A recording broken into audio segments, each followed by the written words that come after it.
یہ ان کی ایک طرح کی ایس او پی ہوتی ہے. یہ ایسے لوگ نہیں ہیں کہ اپنے پروٹوکول کو ایک لمحے کے لیے بھی نظر انداز کر سکے. پاکستانی آرمی کے چیف آف سٹاف سے جو بہت میٹر کرتا ہے اس خطے میں، اس طرح بات نہیں کی جا سکتی جس طرح یہ امریکن وزیر خارجہ نے اپنے اس میں اپنی آکڑ میں کی ہے. تو ان کی طرف سے جنرل باجوہ کو جو جواب دیا گیا ہے وہ کوئی اس طرح ڈیفینسو جواب نہیں، بڑا اگریسو جواب تھا. انہوں نے کہا تھا کہ ہم نے تو اپنے حصے کا کام کر دیا، اب آپ اپنے حصے کا کام کریں. کہ ہم نے تو آپ کو آپ کے ان کے ساتھ مذاکرات کرا دیے، مذاکرات کامیاب ہو گئے، معاہدہ ہو گیا، اب آپ اس پہ عمل کریں. اس میں پیغام تو یہ ہے نا.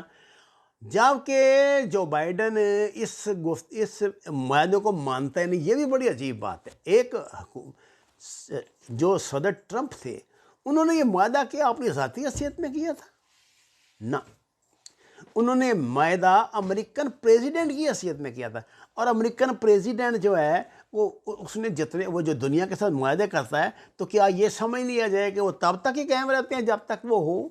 اس طرح تو پاکستان بھی کئی باتوں سے پھر انکار کر سکتا ہے. دنیا کا ہر ملک دوسرے ملک کو انکار کر سکتا ہے.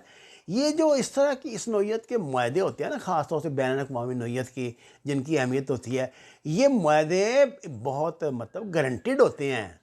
ان کی گارنٹی حکومتیں دیتی ہیں، اور امریکہ کے اسٹیٹ ڈپارٹمنٹ نے اس کی گارنٹی دی تھی. اس کو چھوڑے پینٹاگون نے دی تھی امریکہ کی. اور انہوں نے طالبان کے ساتھ بطور اسٹیٹ یہ معاہدہ کیا تھا. آپ پڑھ لیں، اس پر لکھا ہوا ہے امارت اسلامیہ افغانستان، اور نیچے ملا برادر کے دستخط ہیں، عبدالغنی برادر کے. اب یہ سوچنے کی بات ہے کہ جو بائیڈن ایسے یک جنبش قلم تو اس کو منسوخ نہیں کر سکتے. میرا خیال ہے یہ تو کبھی کانگریس میں یا ان کے سینٹ میں ڈبیٹ ہوگی تو وہ اس کی مخالفت کریں گے. دیکھیے آپ یہ تو کر سکتے ہیں کہ چکر بازی دکھائیں کہ ان کو آگے کر دیں، پیچھے کر دیں، کہ نہیں اچھا ہم رک جو ٹھہر جاؤ، جو انٹرنیشنل یہ پولیٹکس میں انٹرنیشنل یہ فارن ڈپلومیسی میں ہوتا ہے.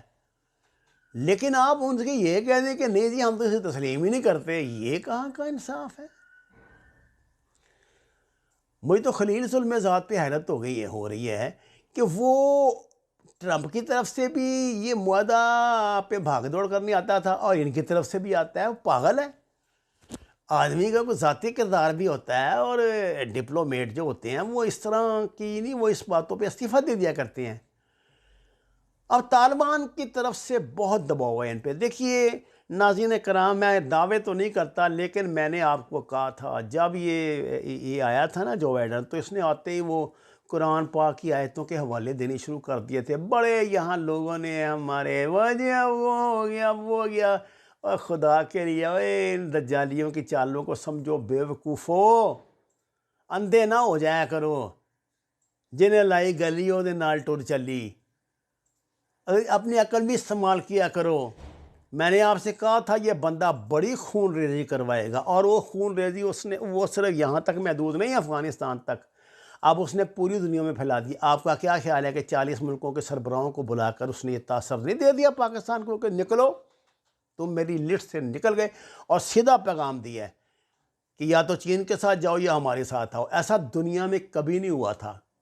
دیکھیے جب یہ کولڈ وار اپنے نقطہ روز کو چھوڑ رہی تھی تب بھی کچھ ایک دو ایسے ویسٹرن ممالک تھے جو دونوں طرف اپنی سے بنا کے رکھتے تھے تجارت کے لیے، ایئر لائن سروسز کے لیے. انہوں نے روس سے تعلقات رکھے ہوئے تھے. اب یہ یکسر آپ کس طرح ان چیزوں کو ختم کر سکتے ہیں؟ یہ تو بہت پریشان کن بات ہے. آپ دیکھ لیں آہستہ آہستہ حملے بڑھ رہے ہیں، اور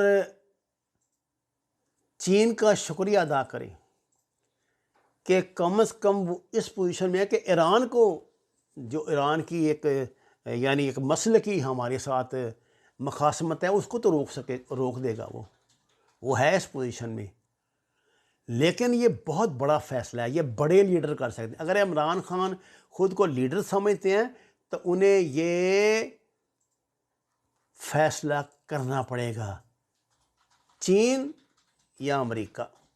وما علینا الا البلاغ المبین۔ ناظرین کرام، درخواست ہے قرآن و نماز کو ترجمے کے ساتھ جانیے، ہمارے چینل کو سبسکرائب کریں، لائک کریں، ساتھ کے سفر میں ہمارا ساتھ دیں۔ آپ کا بہت شکریہ۔